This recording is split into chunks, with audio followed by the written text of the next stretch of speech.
Nihon Falcom's profile has skyrocketed on this side of the Pacific in recent years, with the E-Series in full resurgence and the Trails in the Sky brand finally making the Legend of Heroes a household name.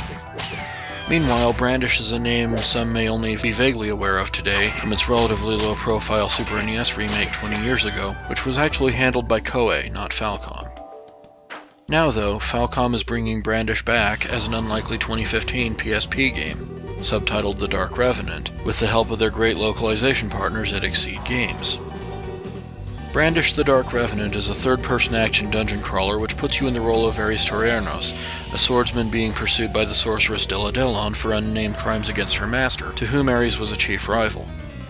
The chase eventually leads both Ares and Della to be swallowed up by the ruins of a long-lost underground kingdom, where Ares must navigate his way back to the surface while both eluding the dangerous but clumsy Della and out-battling the Ghost Kingdom's own inhabitants.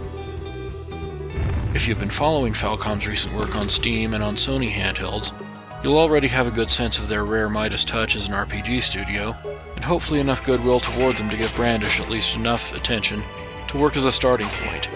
That isn't to say it's for everyone, but don't let its traditional roots fool you. Favoring the third-person approach over the first-person view utilized by most games of this type allows for some intriguing level and battle design once you've adapted to the controls.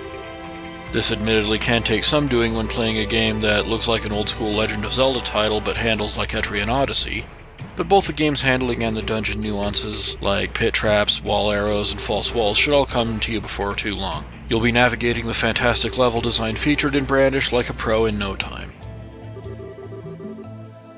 Combat plays out almost like an enlightened, streamlined take on Oblivion or Skyrim, but a Dark Souls comparison has also been made by Exceed themselves.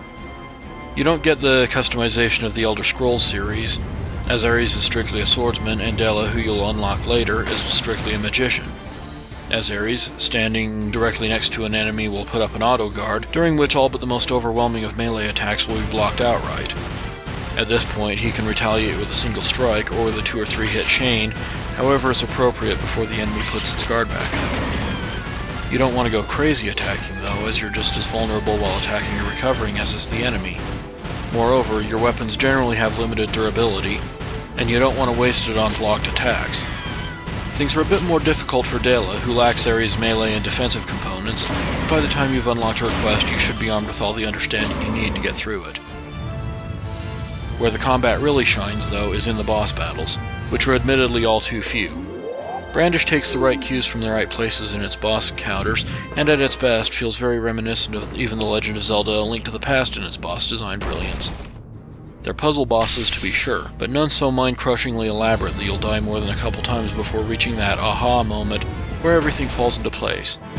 Thankfully, they included one to ensure that you had the game's sense of movement down before throwing decidedly more mobile foes your way. Unfortunately, as a very traditional gameplay-first dungeon crawler, Brandish's flavor is a bit too old school to have the same kind of mass appeal as Falcom's heavier hitters like the aforementioned Ys and The Legend of Heroes. Still, if you're that certain kind of gamer who can get into the tried-and-true sense of exploration and masterful level design presented in Brandish, you'll certainly find this to be one of the best games of its type. Just make sure you can appreciate it before dropping the $19.99 cost of admission.